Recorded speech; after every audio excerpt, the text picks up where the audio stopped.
Bismillahirrahmanirrahim. Assalamualaikum warahmatullahi wabarakatuh. Salam sejahtera dan selamat petang kepada rakan-rakan media. Berdiri bersebaris dengan saya adalah Datuk Dr. Raizat, Dr. Hisham dan juga Dr. Noor. Kementerian Kesihatan Malaysia ingin memaklumkan bahawa terdapat 80 kes yang telah pulih dan dibenarkan discharge pada hari ini. Ini menjadikan jumlah kumulatif kes yang telah pulih sepenuhnya dari jangkitan COVID-19 dan telah discharge daripada ward adalah sebanyak 1,321 kes bersamaan dengan 33.3% daripada jumlah keseluruhan kes. Sehingga 7 April 2020 jam 12 tengah hari, terdapat 170 kes baru yang telah dilaporkan. Ini menjadikan jumlah kes positif COVID-19 di Malaysia adalah sebanyak 3,963 kes. Sehingga kini seramai 92 kes COVID positif sedang dirawat di unit rawatan terapi iaitu ICU. Daripada jumlah tersebut, 50 kes memerlukan bantuan pernafasan.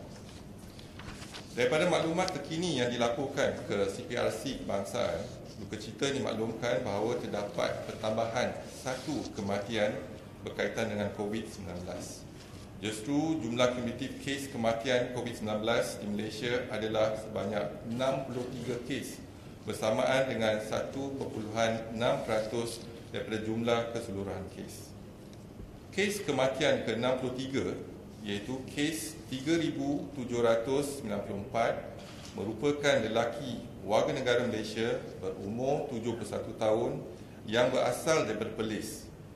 Beliau mempunyai sejarah menghadiri Perhimpunan Keagamaan di Sulawesi, Indonesia pada 17 Mac 2020 sehingga 24 Mac 2020. Beliau telah dirawat di Hospital Encik Besar Hajiah Kalsum, Johor pada 5 April 2020 dan disahkan meninggal dunia pada 6 April 2020 jam 11 malam. Kementerian Kesihatan mengucapkan takziah kepada ahli keluarga beliau.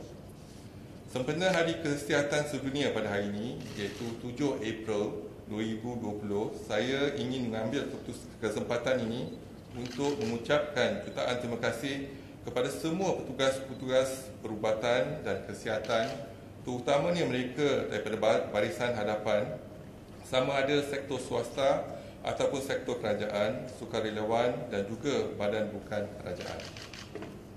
Sekalung penghargaan juga kepada petugas-petugas di belakang tabir yang memainkan peranan penting sebagai tulang belakang dalam memastikan kesiapsiagaan dan kelancaran respon di lapangan. Sesungguhnya kesihatan adalah tanggungjawab kita bersama kerana setiap sektor adalah sektor kesihatan. Pada hari ini kita menyaksikan bagaimana setiap sektor, setiap kementerian, setiap agensi memainkan peranan masing-masing yang kritikal dalam mengurus dan membendung wabak COVID-19 di Malaysia. Dalam situasi gentir ini, petugas-petugas di barisan hadapan dan belakang tabir sedang bekerja keras tanpa mengenal lelah, namun mereka terus cekal berjuang. Perjuangan ini kita perlu pikul bersama sehingga kita berjaya mengakhiri penularan pandemik COVID-19. Perintah kawalan pergerakan diperketatkan telah dimulakan dan dilaksanakan sejak 27 Mac 2020 di beberapa kawasan yang berisiko tinggi. Tujuan Perintah kawalan pergerakan diperketatkan ini adalah untuk membendung jangkitan COVID-19 daripada menular keluar dari kawasan tersebut dan bagi memutuskan rantaian penularan jangkitan COVID-19. Langkah ini akan membolehkan aktiviti pengesanan kes secara aktif ataupun active case detection daripada rumah ke rumah dilaksanakan. Selain aktiviti nyah kuman dan nyah cemar dijalankan di kawasan yang berkaitan. Sepanjang tempoh Perintah Kawalan Pergerakan, pihak Kementerian Kesihatan juga ingin memaklumkan dan menasihatkan orang ramai supaya duduk di rumah sambil mengamalkan tahap kebersihan yang optimum pada setiap masa seperti kerap mencuci tangan dan menggunakan air dan sabun, penjarakan selamat sekurang-kurangnya 1 meter daripada orang lain dan Kementerian Kesihatan akan terus memantau perkembangan kejadian jangkitan COVID-19 melalui segala maklumat yang diperolehi dan akan dimaklumkan kepada rakyat daripada masa ke semasa. Sekian, terima kasih. Kalau ada apa-apa soalan, silakan. Fahamkan MKN akan keluarkan interaktif grafik, ada keluar nama dan alamat detail sakit positif ataupun negatif. Setakat ni kita tak ada keluarkan nama, kita hanya keluarkan data saja mengenai pesakit. Contohnya sekarang ni kalau kita gunakan data yang saya maklumkan kematian, tak ada nama, hanya nombor kes pesakit saja.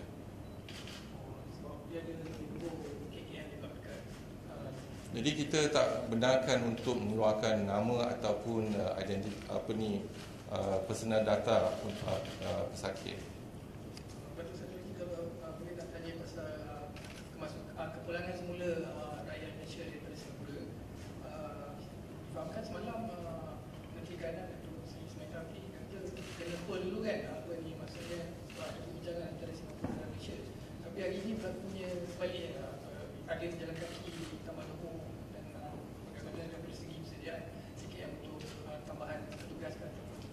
Jadi kita telah menjalankan perbincangan bersama. Jadi kalau boleh warga Malaysia yang bekerja di Singapura, kalau boleh mereka kekal duduk di Singapura untuk tempoh 2 minggu lagi. Jadi kita tengah berbincang dengan pihak di Singapura sama ada majikan mereka dapat kekalkan mereka di Singapura untuk tempoh 2 minggu, dan yang mereka yang hendak kembali akan disaring, dan apabila kita saring kita ambil tindakan seterusnya. Datuk, ada satu kajian di USA yang mendapati vaksin BCG ini dapat mengurangkan kes jangkitan COVID, dan di Malaysia ni memang kita dah praktikan suntikan BCG itu. Jadi adakah KKM selepas ini mungkin boleh menasihati individu usia ataupun kumpulan-kumpulan risiko? Setakat ni tak ada dalih yang kukuh untuk kita mengatakan BCG boleh mengelakkan ataupun mengelakkan jangkitan COVID-19. Tetapi kajian sedang dilaksanakan bersama dengan WHO dan negara-negara yang lain untuk melihat vaksin, dan kita harap tempoh yang diambil mungkin lebih kurang dalam setahun ataupun setahun setengah baru kita dapat vaksin ini di pasaran. Jadi memakan masa. Kalau kita jumpa kompaun untuk vaksin dan sebagainya, kita kena laksanakan penyelidikan dulu. Jadi penyelidikan ni mungkin kita akan laksanakan secara dengan negara-negara yang lain. Jadi mungkin Malaysia akan dikenal pasti untuk menggunakan vaksin tersebut untuk penyelidikan. Jadi tempoh pernikahan biasa dia dalam tempoh 6 bulan ataupun 6 bulan hingga 9 bulan. Jadi kita tunggu penyelidikan ini dijalankan. Tapi apa yang penting adalah sekarang ni Malaysia telah dikenal pasti sebagai satu negara yang dimasukkan dalam kajian, iaitu solidarity trial di dalam tu. Jadi kita melihat pada ubat-ubatan, contohnya ubat hydrochloroquine, contohnya ubat yang baru favipiravir, dan ubat yang lama juga, contohnya lopinavir dengan kitonavir dan sebagainya. Jadi banyak ubat-ubat yang kita tengah lihat sebagai satu kajian digunakan untuk pesakit-pesakit kita. Dan kita harap sekarang ni kita menggunakan ubat anti malaria, contohnya ubat anti HIV, tetapi off label use, jadi bukan dalam penyelidikan. Apa yang penting, kita perlu ada pendidikan melihat pada kesan samping ubat tersebut dan keberkesanan ubat tersebut. Jadi kita harap dengan kajian bersepadu dengan negara-negara lain dapat kita hasilkan dengan satu penyelidikan dan data-data yang mana kita boleh guna pakai untuk masa depan. Just wondering, on the street cutting cluster, is there an updated number figure for those screened and those tested, and how many of those are refugees? Okay, from the Strim petaling cluster, we have taken 20,035 samples. Positive at the moment is 1,657, negative 13,744, pending 4,634, and those admitted to the hospital 1,680. Total positive 1,657. and the infection has already gone through 5th generation. That means 5 generations we have seen in the community. These 1,657, these are the ones who actually attended in person. Attended, that's right. So what we are doing is that when we identify the positive or the index case now, so then we try to get the family history. In terms of documentation of family history, we are proactive in monitoring the family members because there are two high-risk groups. Number one, family members, and the second is healthcare workers. So if that's the case, that we need to look into their family tree and then identify in terms of anyone in the family members have been infected or the potential to be infected. Just on the index case, do we know the index case for Sri Petaling yet? We have those positive, 1,657 positive cases. So all of them are The index case here is 765. There's a hadir perhimpunan tabligh. So 1,657 including family members. So related to that group in Sri Petaling. But the index case that we have here, 765, the first generation infection, 679, second generation 180, and third generation 19, and I've seen fourth generation 7 cases, as well as fifth generation 7 cases. So there's no one index case, but 679. 765, that's the index case. What about the Sarawak cluster? Sarawak Okay, cluster? when we look into the cluster, the biggest cluster that we have today is the Perhimpunan Sri Petaling. That consists of 42%. Then we did mention about the cluster from imported case from Italy in Sarawak, Kuching. So the jumlah case 40, case baru detected 3 case. So it accounts for about 1% of the total cases that we have. Then kluster persidangan agama di gereja Kuching, kes baru ialah 3 kes, jumlah kes 86 kes. And kluster kenduri di Bandar Baru Bangi, jumlah kes 88 ya, dan hasil siasatan terdapat kes lama tetapi baru didapati berkaitan dengan kluster ini iaitu 4 kes. Jadi jumlah keseluruhan kes yang melibatkan kluster kenduri di Bandar Baru Bangi ialah 92 kes. Datuk Diji, ada soalan kat sini. Okay, for Sabah Health Meter comes under the Federal Ministry, no state.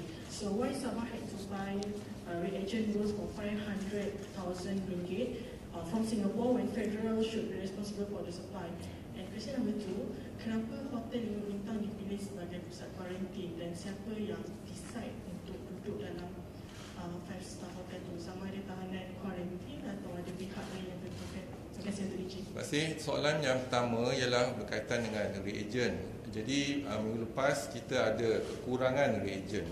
Jadi supplier yang kita kenal pasti ada 3 company tetapi tidak mampu untuk memberikan ataupun membekalkan reagent tersebut, tetapi membekalkan hanya 3 ataupun 40% pada keperluan di Kementerian Kesihatan. Jadi bila kita ada kekangan dari segi reagent, jadi masing-masing mencari. Kita pun mencari sama ada di Singapura ke tidak, dan juga ikhtiar ataupun pihak Jabatan Kesihatan Negeri Sabah berusaha untuk mendapatkan reagent tersebut. Dan ini kita pun ada kerjasama di antara kementerian dan juga dengan agensi-agensi yang lain untuk mendapatkan reagent tersebut.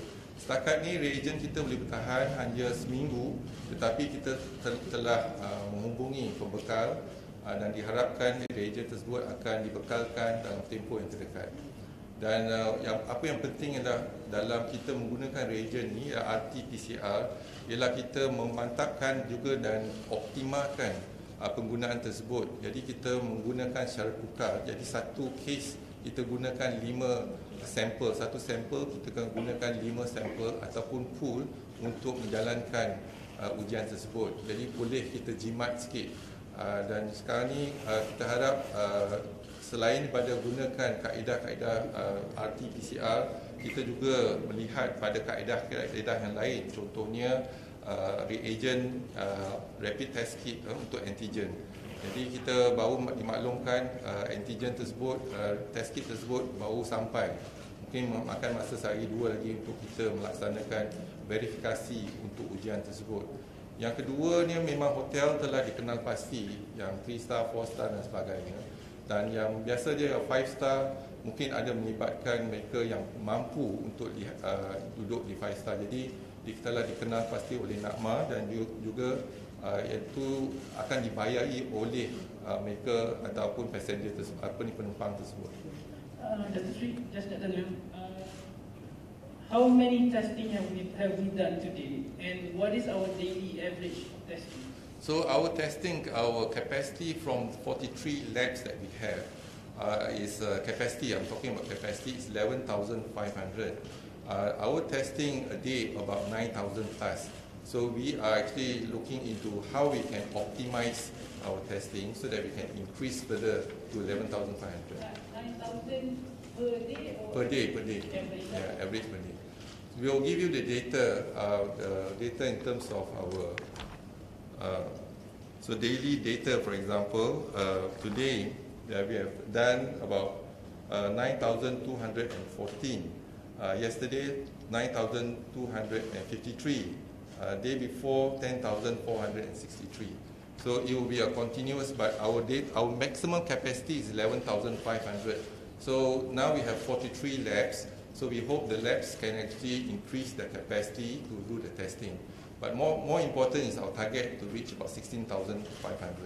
So now we are sharing in terms of the patient swab being done by our side, and then we send to the respective lab, whether in the public sector or in a university. In public mean Ministry of Health or in a university hospital. But we are also outsourcing some of our tests to the private sector, the 7 labs in the private sector. So to increase our capacity, so we are also outsourcing to the private labs. WHO cakap they expect a peak in April, by mid-April. It's not. Does our data corroborate that? So this is the modeling projection. That means you look into projection, not only WHO but also JP Morgan as well as the Malaysian Institute of Economic Research. Most of them project that in mid-April probably we will have a surge of exponential growth of the cases. But what is more important, because of this projection, we have actually implemented the MCO phase 1 as well as the phase 2. And we hope that the phase 1, we have seen the data in phase 1, there's some succeeding signs that we may actually flatten the curve. Now is a phase 2. It all depends on us whether we are able to flatten the curve further.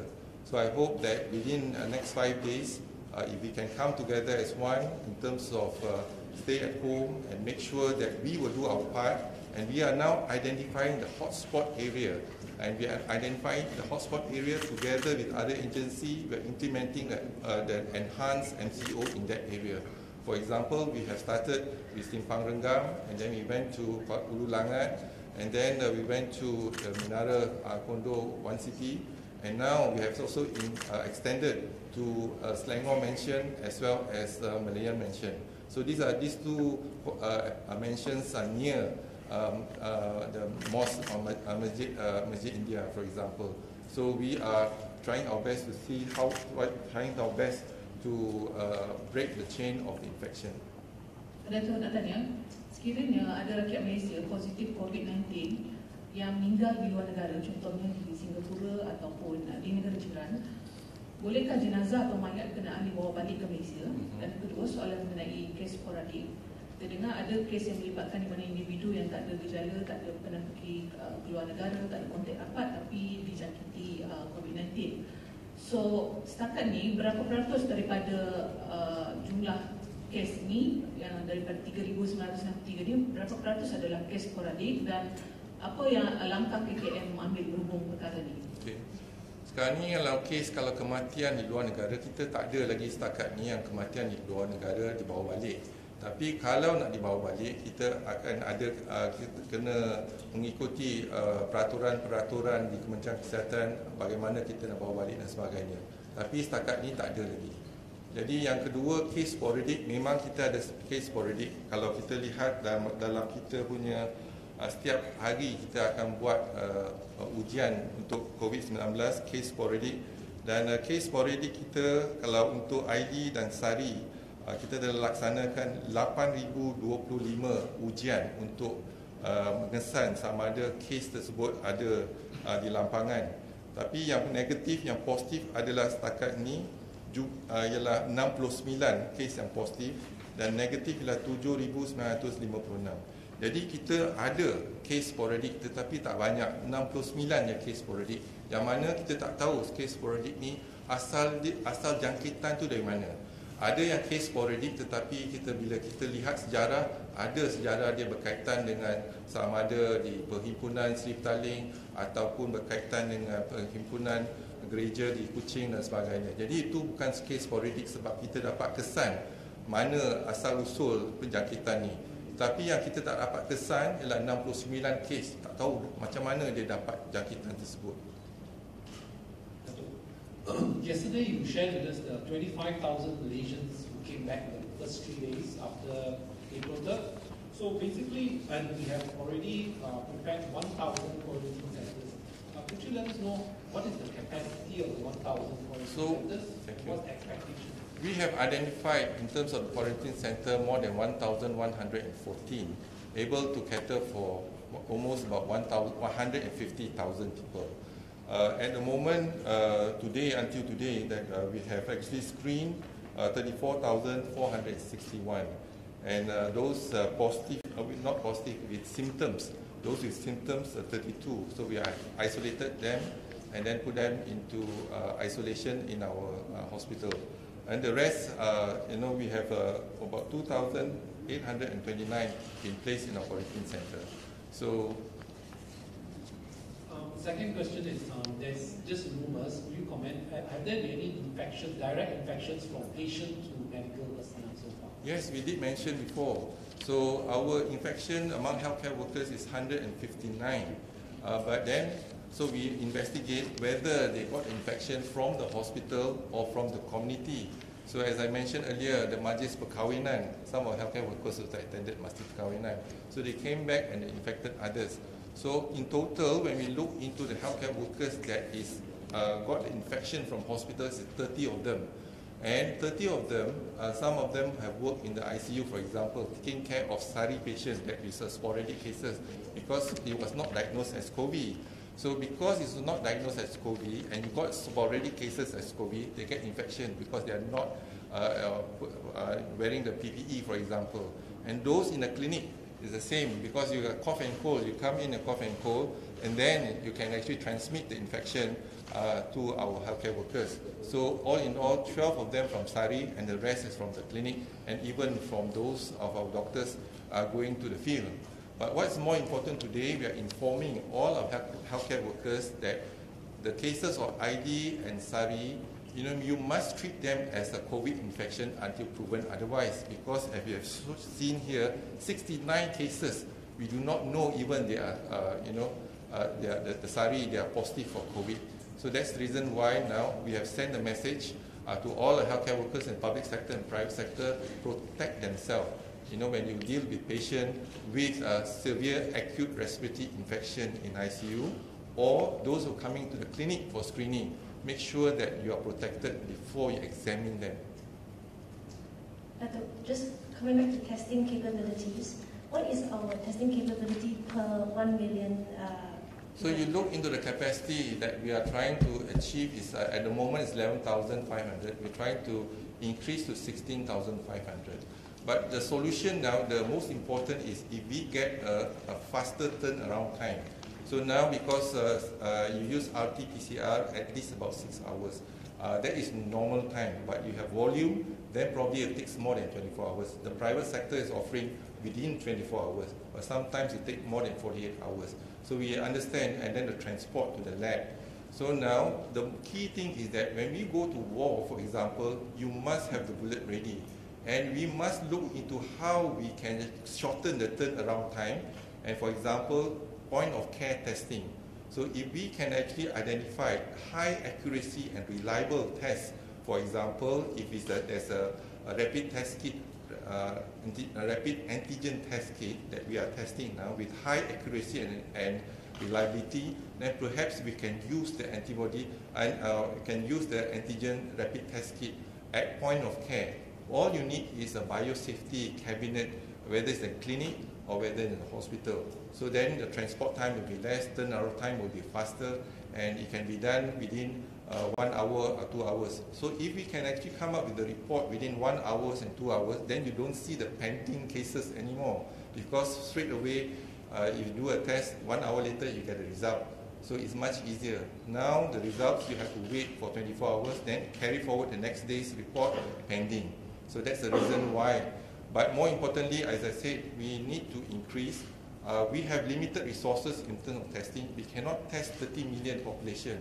But we do know in certain high-risk group, this is why we are targeting the high-risk group, and then we are using all our expertise as well as our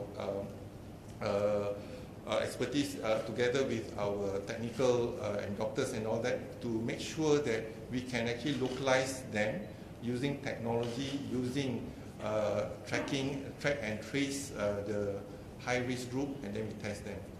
So I think this is important so that we are using it right time, right place, and appropriately. But just the figures, I know counting all over the world, they're using per 1 million people. So where are we now, and what do we will give you the latest tally, because you look into every day about 9,000, 10,000. So we are relook again all the tallies in terms of how many new patients that we are testing, how many cases are repeated tests that have been done, right? So I'll give you we are crunching the data now. Datuk, tanya lagi berkenaan dengan keberkesanan PKPD. Tadi ada 4 kawasan yang dikatakan PKPD dan ada yang dah nak sampai tarikh tamat. So sejauh mana keberkesanan ia daripada segi saringan, jumlah saringan, contact tracing, dan adakah modul ini akan digunakan untuk kawasan PKPD yang seterusnya? Dan soalan nombor 2 berkenaan dengan mesin ventilator dengan mask 10 juta yang kita nak dapatkan daripada China. Apakah status barangan tu sekarang, dan benarkah dakwaan yang mengatakan bahawa barangan ni sepatutnya sampai ke Malaysia tapi dah dibida oleh negara lain terlebih dahulu, menyebabkan kita tak dapat barangan tersebut? Yang pertama, kita lihat pada Perintah Kawalan Pergerakan diketatkan, kita telah laksanakan dari 4 tempat ataupun 4 tempat. Dan yang pertama ialah di Keluang. Contohnya jumlah penduduk di Keluang yang kita telah laksanakan PKPD, Perintah Kawalan Pergerakan diketatkan. Jumlah penduduk ialah 3,755 dan jumlah kes yang disaring setakat ni ialah 2,536. Dan kita dapati jumlah kes positif di Keluang ada pertambahan, iaitu 4 kes pada hari ini, iaitu ke 174 kes.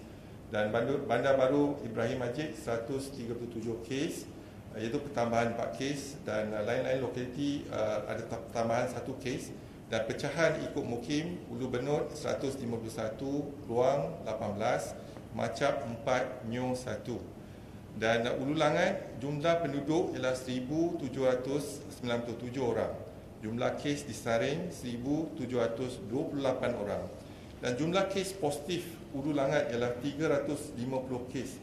Ada pertambahan 11 kes. Jadi apabila kita laksanakan active case detection dan kita dapat mengesan 11 orang lagi. Jadi di Kampung Sungai Lui kekal 90 kes, dan bukan Kampung Sungai Lui yang 260 kes, pertambahan sebanyak 11 kes. Dan juga kalau kita lihat di Menara Plaza City One, jumlah penduduk dianggarkan 5,000, kita dah mampu saring setakat ni lah 2,109 orang. Dan kes positif di Menara Plaza City One adalah 30 kes. Ada pertambahan 6 kes. Malam 24, hari ini ada pertambahan 6 kes. Dan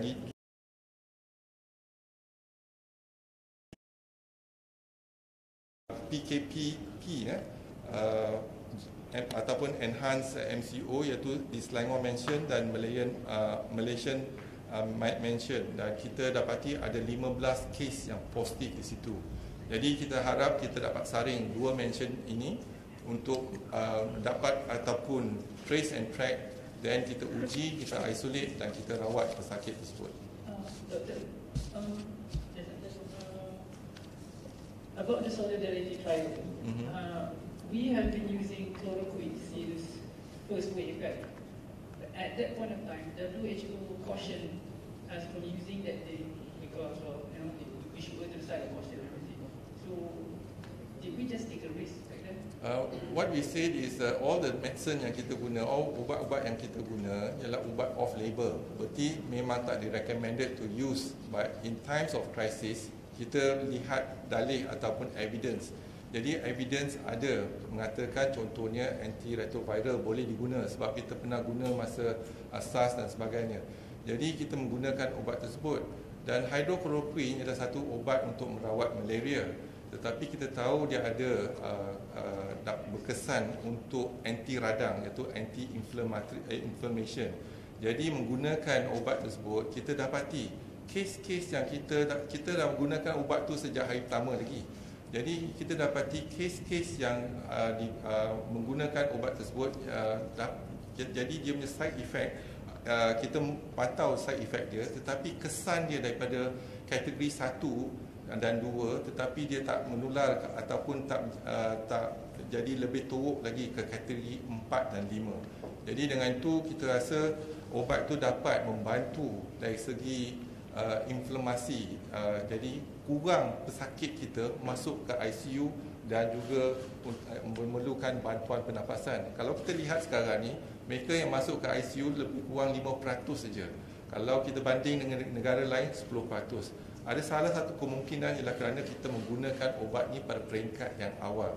Dan apabila kita lihat kita punya kes, kategori kes kita ada 5 peringkat, 5 kategori. Kategori yang pertama ialah dia positif tapi dia tak ada gejala.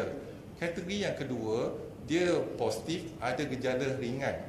Kategori yang ketiga, dia ada radang paru-paru tetapi tak memerlukan oksigen. Kategori keempat, dia ada radang paru-paru memerlukan oksigen, dan kategori kelima memerlukan bantuan pernafasan. 88 daripada kes kita adalah dalam kategori 1 dan 2. 7% dalam kategori ketiga dan 5% kategori keempat dan 5. Jadi kalau kita lihat, memang kemasukan ke ICU kalau dibandingkan negara-negara yang lain, mereka lebih tinggi, lebih kurang 10%, kita hanya 5%. Dan yang sembuh daripada ICU ataupun berjaya dipulihkan ialah lebih kurang 30%, dan kita ada kematian 1.6%, iaitu 62 kes kematian di ICU. Hydrochloroquine akan membantu, iaitu melewatkan daripada kategori 1 sampai ke kategori 4 ataupun 5. Dr. DJ, back to the EMCO tadi. Selangor mentioned and Malayan mentioned, how many people do you need to screen? Have you identified, and how long will it take to screen everyone? And also the other locations, Keluang, Ululangan, Menara City 1, berapa peratus lagi that you need to left to be screened? So our estimate, one mention about 2,500. So two mentions probably about 5,000 people. So we are doing the active case detection as well as screening. We hope that by doing so, we give ourselves about 10 days for us to clean up that area, and we hope that we can also decontaminate and sanitize that area as well. So in 10 days, we are trying to increase our activities of active case detection there. Datuk.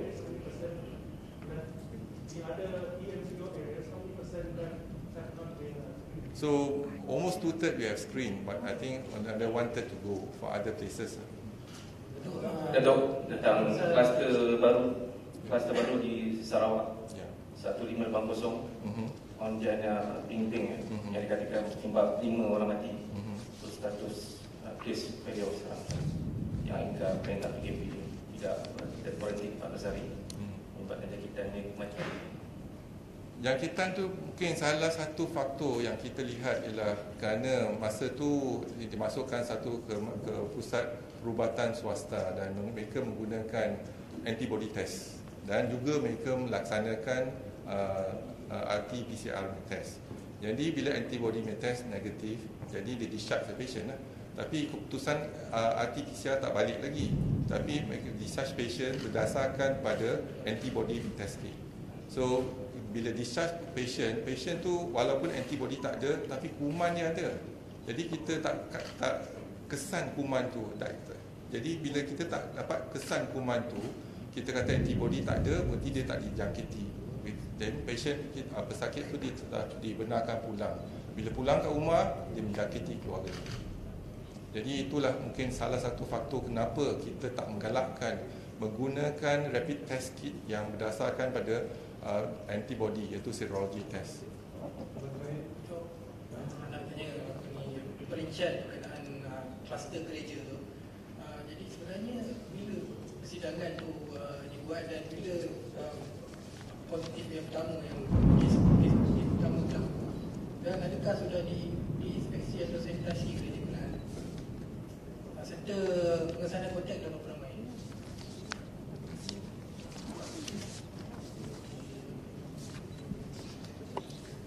Okey, kes di gereja tu kita ada saringan sebanyak 86 kes yang positif dan kontak telah dilaksanakan, dan juga kita harap kes-kes yang berkaitan dengan gereja dan sanitasi dikontaminasi telah dilaksanakan di gereja tersebut. Tetapi apa yang penting ialah 86 kes dan melibatkan 2 kematian dalam kumpulan tersebut, kluster tersebut. Jadi kita pun berterusan dalam siasatan melihat pada kes-kes yang lain, sebab dia dah menjangkiti bukan hanya satu generasi tetapi dah sampai generasi kelima. Tetapi kalau kita berjaya membendung penularan ni, kita kena gunakan active case detection dan close contact yang masing-masing. Jadi bukan perkara yang mudah untuk kita mengesan daripada seorang sampai generasi kelima. Memakan masa dan siasatan sedang dijalankan. Yang ni kemungkinan ada kaitan dengan jangkitan import. Kita tak pasti sebab ada yang seorang tu ada sejarah perjalanan juga. Okey, terima kasih.